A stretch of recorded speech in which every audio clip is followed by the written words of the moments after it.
Olá pessoal, a paz do Senhor. A palavra de Deus em 2 Reis, capítulo 23, o versículo 2, está escrito assim: Então o rei subiu ao templo do Senhor, acompanhado por todos os sacerdotes e profetas, pelo povo todo de Jerusalém e de Judá, desde os mais jovens até os mais velhos.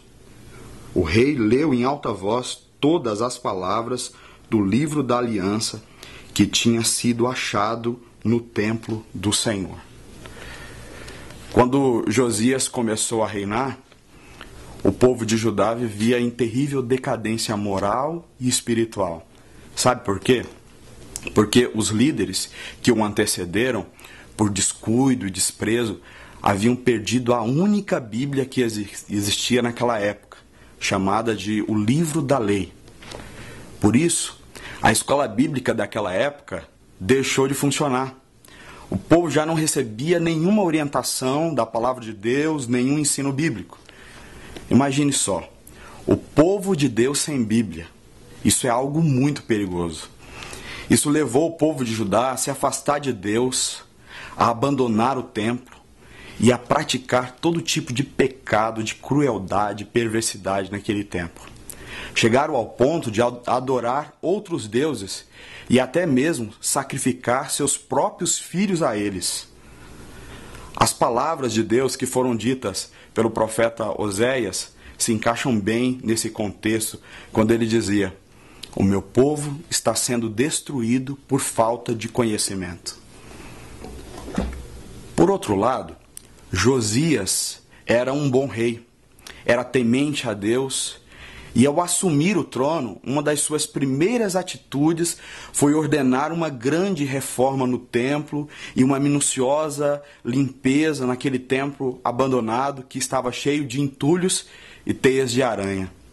E Ilquias, o sumo sacerdote, estava cuidando das obras, quando levou um susto enorme ao encontrar o tal livro perdido, que estava ali mesmo dentro do templo e ninguém sabia. Que descoberta maravilhosa! E Ilquias se apressou em comunicar ao rei. E o rei, com aquela Bíblia na mão, o piedoso rei se emocionou e subiu à casa do Senhor, conforme esse texto que nós acabamos de ler, e com todos os homens de Judá, leu aos ouvidos deles todas as palavras do livro. E o rei se pôs de pé junto à coluna e fez um concerto perante o Senhor para guardarem os seus mandamentos com todo o coração, com toda a alma, confirmando as palavras do concerto, da aliança que estavam escritas naquele livro, segundo Reis 23, 2 e 3. Que cena maravilhosa! O rei tomou o livro, que foi lido perante todo o povo, e a influência transformadora da palavra inspirada se fez sentir de forma espantosa na vida de todo o povo. A mudança, irmãos, foi imediata. Judá se afastou por completo de tudo que desagradava ao Senhor, dos feiticeiros, adivinhos, ídolos, de todas as práticas abomináveis que tinham aprendido com os pagãos, pois todas estas práticas, essas coisas, eram condenadas por aquele livro sagrado que eles encontraram. O que essa bela história nos ensina? Ela nos ensina a importância do conhecimento bíblico na vida das pessoas, tanto individualmente como na coletividade. Longe da Bíblia, longe dos princípios bíblicos, as pessoas se corrompem, se distanciam de Deus, se desviam da justiça. Mas retornando à palavra de Deus, estudando-a e assimilando os seus ensinos, essas pessoas se arrependem de suas rebeldias e voltam-se com humildade ao Senhor em busca de perdão. Essa é uma verdade incontestável. Porém, nos preocupa vermos o desprezo crescente dos cristãos pela palavra de Deus em nossos dias.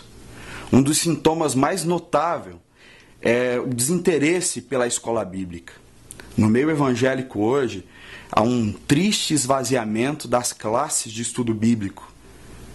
Há muitas igrejas evangélicas no Brasil que não acreditam mais na escola bíblica e já a abandonaram completamente. Perceba que a Bíblia está sendo desprezada, assim como foi nos dias que antecederam o reinado de Josias. Infelizmente, queridos, essa tendência tem também nos atingido como Igreja Adventista da Promessa. E a gente precisa lutar contra isso. Fico pensando nessa realidade, isso me faz lembrar daquela história que aconteceu com uma família na Holanda. O filho menor da casa encontrou a Bíblia da família esquecida, empoeirada em cima da estante e levou à sua mãe. Perguntou: mãe, este é o livro de Deus? E a mãe, toda feliz, respondeu: sim, meu filho, é o livro de Deus. Ao que o menino disse: então por que não devolvemos a ele, já que não a usamos? Como podemos negligenciar tão maravilhoso livro, quando sabemos que o caminho para a nossa salvação está descrito ao longo de suas páginas? Como desprezarmos tão maravilhoso livro quando sabemos que ele foi escrito a fim de que o homem, a mulher de Deus, tenha capacidade e pleno preparo para realizar toda boa obra? Que Deus nos ajude a reencontrar a sua palavra, que possamos viver um grandioso avivamento como aquele vivido nos dias de Josias. Que Deus coloque em nós paixão pela sua palavra e que possamos aprender a amar a palavra de Deus. Amém.